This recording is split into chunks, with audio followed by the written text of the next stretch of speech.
In this video, we will solve some problem about the relative equilibrium of liquids. An open tank 3 meter by 3 meter in horizontal section weighs 3.6 kN and contains water to a depth of 1 meter. It is acted by an unbalanced force of 16 kN parallel to a pair of sides. Determine the acceleration of the tank.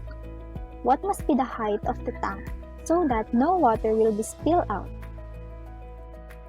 And now, let's identify the given in our problem. So we have here the 3 meter by 3 meter as the horizontal section of our tank, or we will let this as our length and width. And we have here 3.6 kN as the weight of our tank. Also, we have here 1 meter as the depth of our water or the height of our water. Also, we have here 16 kN as our unbalanced force. In the problem, we are asked to determine the acceleration of our tank and also the height of the tank so that no water will be spilled out. In finding the acceleration of the tank, the weight of the water and tank is needed, and thus the weight of the water is not given in the problem. So we will find the weight of the water from the equation of specific weight. So we have here equation of specific weight, which is equal to weight over volume. So deriving now the formula of the weight of our water from the specific weight equation, we will have now the weight of the water is equal to the specific weight of water times the volume. And we all know that the specific weight of the water is equal to 9.81 kN per cubic meter in SI unit, multiplied by the volume of the water, which is 3 meter by 3 meter by 1 meter.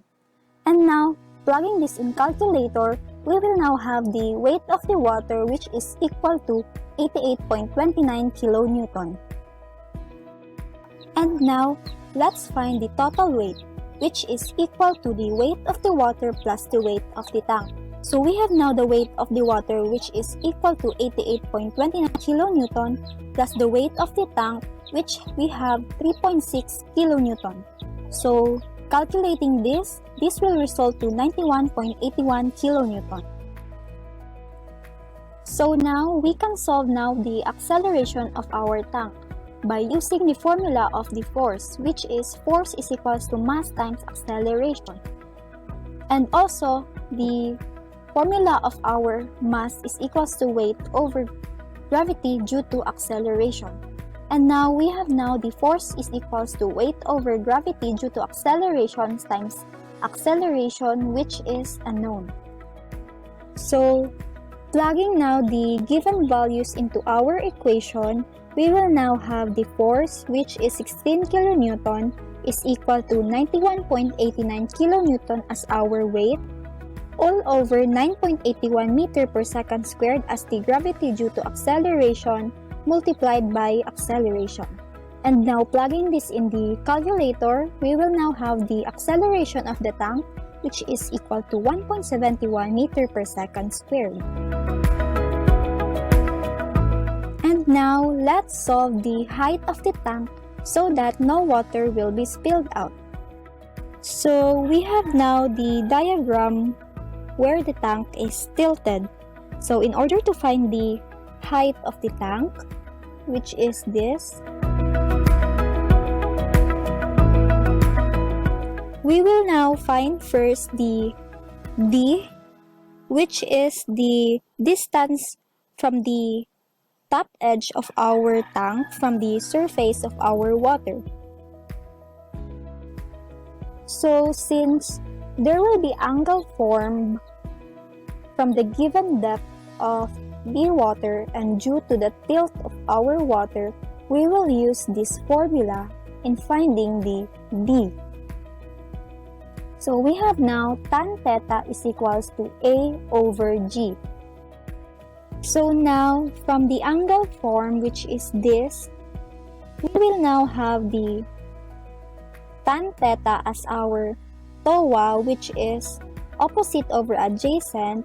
We have now the opposites, which is D, all over the adjacent, which is 1.5, which is the half of our horizontal section, is equal to the acceleration which we solved a while ago, which is 1.71 meter per second squared, all over the gravity due to acceleration, which is 9.81 meter per second squared.